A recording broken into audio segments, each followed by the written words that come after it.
नमस्कार, मी सुप्रिया आणखी एका नवीन ब्लॉगमध्ये आपलं मनापासून स्वागत करते। तुम्हाला आजचा दिवस सुखाचा, आनंदी आणि आरोग्यदायी जावो। तुम्ही जी काही स्वप्न पाहिली असतील ती सगळी स्वप्न तुमची पूर्ण होत। त्याचबरोबर शुभ सकाळ सर्वांना। 9च्या आधीचं टायमिंग आहे। तर ना तसं बघायला गेलं तर आजच्या दिवसाची सुरुवात पहाटेपासूनच झाली होती, कारण आज आहे प्रतिपदा, म्हणजे म्हाळाला सुरुवात झालेली आहे। म्हणजे पितृ पंधरवड्याला सुरुवात झालेली आहे। आमच्याकडे म्हाळाचा पंधरवडा किंवा वेगवेगळ्या ठिकाणी वेगवेगळी नावं आहेत। तर पितृ पंधरवडा चालू झालेला आहे आणि पितृ पंधरवड्याचा पहिला दिवस आहे। पहिल्या दिवसाचा हा व्हिडिओ आहे। तर प्रतिपदेला ना आमच्याकडे म्हाळ असतो आमच्या आज्या सासऱ्यांचा। आता तुम्ही हा संपूर्ण व्लॉग बघाल ना तर तुम्हाला माहिती होईल की का आपण म्हाळ घालायचा किंवा कशा पद्धतीनं घालायचा, काय काय करायचं। तर हे सगळं मी तुम्हाला आजच्या व्हिडिओमध्ये सांगणार आहे। तर बघा, आधी मी भाकरी टाकून घेतली।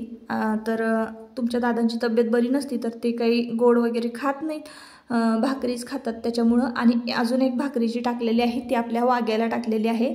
आता वाघ्या कोण, तर जर तुम्ही नवीन कोण बघत असाल तर तुम्हाला माहिती नसेल, तर वाघ्या आमचं म्हणजे छोटंसं भुबूचं पिल्लू आहे कुत्र्याचं, तर त्याला आम्ही वाघ्या म्हणतो। मी वाघ्या त्याचं नाव ठेवलेलं आहे। तर असो, आता इकडे ना गडबड चाललेली आहे आणि आज ना मी म्हणजे झटपट स्वयंपाक केलेला आहे। आता कुठलीच रेसिपी मी तुमच्याबरोबर या ब्लॉगमध्ये नाही शेअर करू शकले, कारण कसं असतं ना, आपण जेव्हा म्हाळाचा स्वयंपाक करतो ना तर तेव्हा तो खूप असं सागर संगीत असतो। काही ठिकाणी तर ना पोळ्यासुद्धा केले जातात। पण आता कसं आहे, आम्ही ज्यांना बोलवलेलं आहे जेवायला, ज्या काकांना जेवायला बोलवलेलं आहे ना, तर ते मुळात गोड खात नाहीत आणि घरीसुद्धा शुगरचे पेशंट असल्यामुळं आम्ही पोळ्या कॅन्सल केलेल्या आहेत। नाही तर मग सगळीकडं गोडच होतं। कढी पण थोडीफार प्रमाणामध्ये गोडच असते, खीर गोड असते आणि मग पुरणपोळी। तर मग म्हटलं नको, पुरणपोळी साध्या चपात्याच करूया। तर सगळ्या प्रकारच्या भाज्या ना ह्या पितृपंधरवड्यामध्ये केल्या जातात, जेवढ्या आपण वर्षभर खातो तेवढ्या। ज्यांना शक्य नाही आहे ना तर त्यांनी फक्त 7, 5 अशा भाज्या केल्या तरीही चालतात।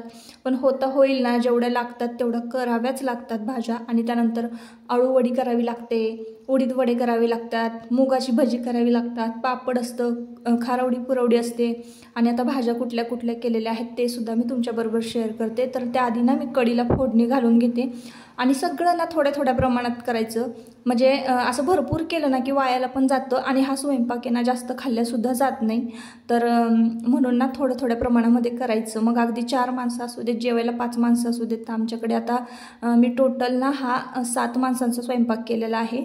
तर खीर पण केली। तर बाजूलाच बघा मी 1 लिटर दूध तापायला ठेवलेलं आहे आणि इकडं ना कढी फोडणीला घालून घेतली। सगळे पदार्थ नैवेद्यासाठी आवर्जून करावीच लागतात, कढी, वरण, खीर आणि मग त्यानंतर वडे वगैरे आणि भाज्या।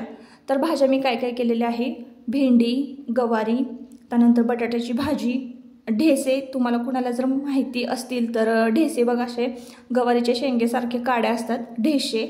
आणि मग त्यानंतर काळ्या घेवड्याची उसळ, कारलं, ह्या सगळ्या भाज्या आहे ना ह्या पितृपंधरवड्यासाठी कराव्याच लागतात। तर त्या सगळ्या केलेल्या आहे। आणि आता बघा कढी फोडणीला घातले ना की लगेचच मी वरणसुद्धा फोडणीला घालून घेणार आहे। 4 गॅस असलं ना तरी 2च हात आहेत ताईंनो, म्हणजे 4 बर्नरची शेगडी जरी असली ना तरी आपल्याला 2 हातानेच काम करायचं असतं। तर त्यामुळे ना पटपट असं चालू आहे। पण बऱ्यापैकी 4 बर्नरची शेगडी असली ना तर की छान स्वयंपाक पटपट उरकतो बरं का। तर आता पितृपंधरवड्यामध्ये जेवायला का घालतात, म्हणजे म्हाळ का घालतात किंवा इतर माणसांना जेवायला का घालतात, आपण पितरांची पूजा का करतो।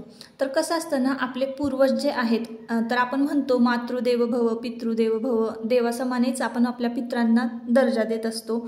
आणि म्हाळाच्या दिवसामध्ये का नाही त्यांचं स्मरण करायचं असतं, म्हणजे आणि त्यांना जेवायला सुद्धा घालायचं असतं। जसं की आपण बघा दरवर्षी देवाला नैवेद्य दाखवतो नवरात्रीमध्ये, गणपतीमध्ये गणपती बाप्पाची पूजा करतो। तर सगळे सण कसे आपण व्यवस्थित साजरी करत असतो, पार पाडत असतो। तसंच पितृपंधरवडा असतो, म्हणजे तो सण नाही पण असं आपण एक विधी म्हणूया। जसं की आपण आपल्या पूर्वजांना स्मरतो आणि मग त्यांच्या नावानं नैवेद्य जो आहे तो आपण त्यांना अर्पण करायचा, म्हणजे तो त्यांच्यापर्यंत पोहोचतो।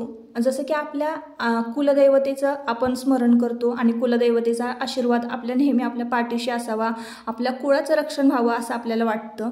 तर तसंच आपले पितृदेव आहेत ना, ते सुद्धा आपले रक्षण करत असतात. जसं आपली कुलदैवता आपलं रक्षण करत असते, तसं आपले पितृदेव सुद्धा आपले रक्षण करत असतात.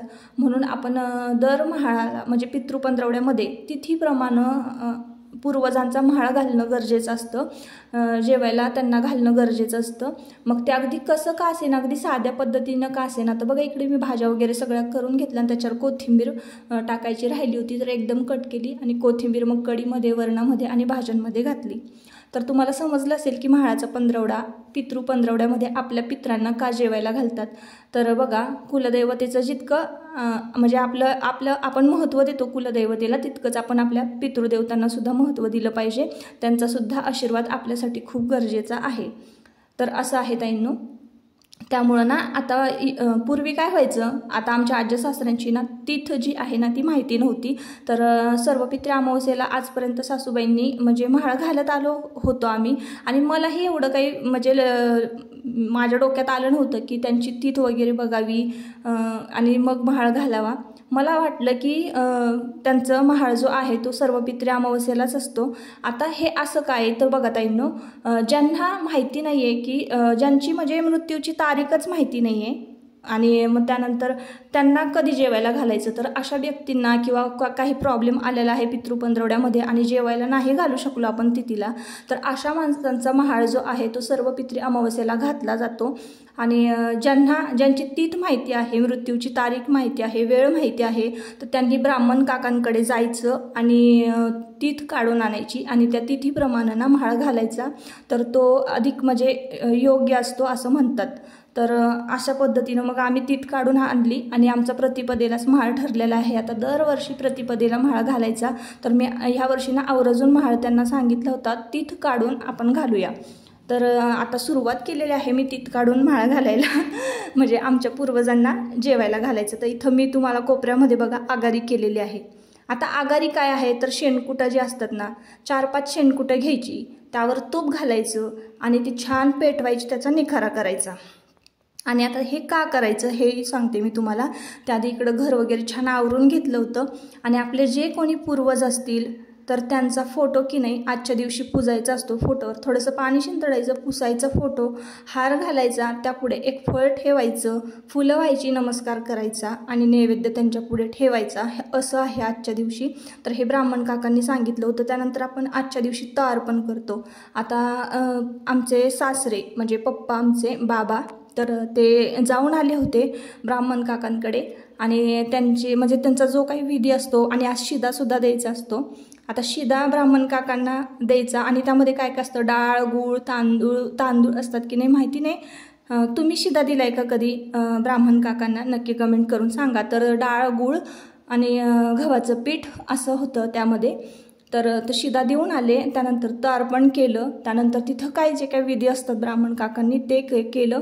तर आपण ज्यांना जेवायला बोलवलेलं असतो ना, तर ते जेवायला आल्यानंतर काय करायचं, त्यांचे पाय वगैरे धुवायचे, त्यांना बुक्का लावायचा, फुलं व्हायचे, त्यांच्या कपाळाला गंध लावायचा आणि मग असं व्यवस्थित पूजा असते. आणि अशी पूजा करून झाल्यानंतर मग आपण त्यांना जेवायला बसवायचं असतं. तर हे आपण म्हणजे आपले पूर्वज आहेत, पितृस्वरूप आहेत, तर त्यांना नमस्कार वगैरे करायचा. तर आता आम्ही ना आमच्या आज्या सासऱ्याच्या नावाने म्हाळ घातलेला आहे ना, तर म्हणून बाबा पूजा करतायत. तर असं असतं ते, म्हणजे ज्यांचे वडील असतील ना तर त्या मुलानं ही पूजा करायची असते. हे सगळे विधी केल्याने ना आपले पूर्वज जे आहेत ते तृप्त होतात आणि त्यांचं म्हणजे जे काही त्यांना वेदना होत असतात किंवा त्यांना मोक्षगती प्राप्त झालेली नसते ना, तर त्यांच्या आत्म्याला शांती मिळते असं सगळं म्हणतात. आता यावर किती कोण विश्वास ठेवतं हे ज्याचं त्यालाच माहिती आहे. तर चला आता इकडे जेवायला वाढते मी. सगळे विधी अगदी व्यवस्थित झालेले आहे. ब्राह्मण काकांनी सुद्धा सगळे विधी व्यवस्थित करून घेतले, शिदा वगैरे देऊन आलो आणि मग त्यानंतर स्वयंपाकही अगदी व्यवस्थित 12:30 नंतरच खरं तर हा म्हणजे जेवणाचा कार्यक्रम असतो. 12च्या आधी घालायचा नसतो असं म्हणतात. 12:30 नंतरच पितृदेवतांना जेवायला घालायचं असतं, नैवेद्य दाखवायचं असतो असं म्हणतात. म्हणून मग मी बरोबर 12:30 नंतरच 12:30ला 5 मिनटं झाल्यानंतर मग मी जेवायला वाढलं होतं. आता काकांना खाली जेवायला बसता येत नाही म्हणून टेबलवर वाढलेलं आहे. आणि हे माझे आज्जे सासरे आहेत ज्यांचं मी आता इथे फोटोपूजन केलेलं आहे. आता मी इकडं बाबांना जेवायला वाढते, पण त्याआधी एक जो विधी आहे ना तो राहिला होता. तर आता बघा हे आगारी मी प्रज्वलित केली होती ना, तर काय करायचं त्याच्यावर आपण सगळं थोडं थोडे अन्नपदार्थ जे आहेत ना ते टाकायचे आहे. आता असं केल्यानं काय होतं तर बघा ताईंनो, जसं की आपण देवाला नैवेद्य दाखवतो तेव्हा आपण एका अग्निकुंडामध्ये होमामध्ये नैवेद्य अर्पण करतो, तर हे सुद्धा तसंच आहे. आपण याला आगारी देणे म्हणतात. तर खांडकं जी आहेत गौरी म्हणजे शेणाच्या गौऱ्या त्या पेटवायच्या, त्याच्यावर तूप घालायचं, तूप घालूनच त्या प्रज्वलित करायच्या असतात. मग त्याचा विस्तव तयार होतो आणि त्या विस्तवावर मग थोडं थोडं वरण, तूप, खीर, कढी हे सगळं थोडं थोडं घालायचं असतं. तर असं केल्यानं काय होतं, हा जो वास आहे ना तो आपल्या पितृदेवतांपर्यंत पोचतो आणि आपले पितृदेव तृप्त होतात, असं यामागचं शास्त्र आहे. आता मला माहिती आहे कारण मी लहानपणापासून बघत आलेली आहे त्यामुळं. तर बघा मी भाज्या वगैरे सगळ्या केल्या, पण कढी वडे केले नाही कारण काकांना तेलकट खायचं नव्हतं. आणि अशा पद्धतीनं ना म्हाळाचा विधी जो आहे तो घातला जातो, केला जातो. तर तुमच्याकडे अशाच पद्धतीनं म्हाळ केला जातो का मला नक्की सांगा. आणि मी केलंय जे काही केलेलं आहे ते बरोबर आहे का. तर अशा पद्धतीनं ना आजचा जो म्हाळ आहे ना इतक्या वर्षातून म्हणजे माझं जसं लग्न झालेलं आहे, तर माझ्या लग्नाला 15 वर्ष झाली, तर 15 वर्षानंतर मी पहिल्यांदा इतक्या छान पद्धतीनं पितरांना जेवू घातलेलं आहे. कारण मला आठवत नाही 15 वर्षाच्या आधी मी म्हणजे केलं, म्हणजे सर्व पित्रीला नाही एवढं आवर्जून सगळे विधी वगैरे व्यवस्थित नाही करत. जेव्हा आपण ना आपल्या पूर्वजांची मृत्यूची तिथी पाहतो आणि तिथीप्रमाणे सगळं करायला घेतो ना, तर त्यावेळेस सगळ्या ह्या गोष्टी ज्या आहेत ना आपण अगदी विधिवत करत असतो. आणि विधिवत केलेली पूजा म्हणा किंवा विधिवत केलेल्या सगळ्या गोष्टी ज्या आहेत ना त्या आपल्या देवतांपर्यंत पोहोचत असतात, असं असतं. तर म्हाळाच्या पंधरवड्यामध्ये की नाही विशेष असा नैवेद्य म्हणजे हा सगळ्या भाज्यांचा ह्या आपण करतो, ठीक आहे, कढी करतो, वडे करतो, सगळ्या प्रकारच्या भाज्या करतो, पण आवर्जून ना तांदळाची खीर केली जाते. विशेष असा तांदळाच्या खिरीचा मान असतो. आपण आगारीवर फक्त तांदळाची खीर आणि तूप सोडलं ना तरीसुद्धा संपूर्ण नैवेद्य अर्पण केल्यासारखं आहे. आता 1-2 नैवेद्य मी काढून ठेवले होते. आजच्या दिवशी घरावर एक नैवेद्य ठेवायचा असतो आपल्या टेरेसवरती, पत्र्यावरती पक्ष्यांना.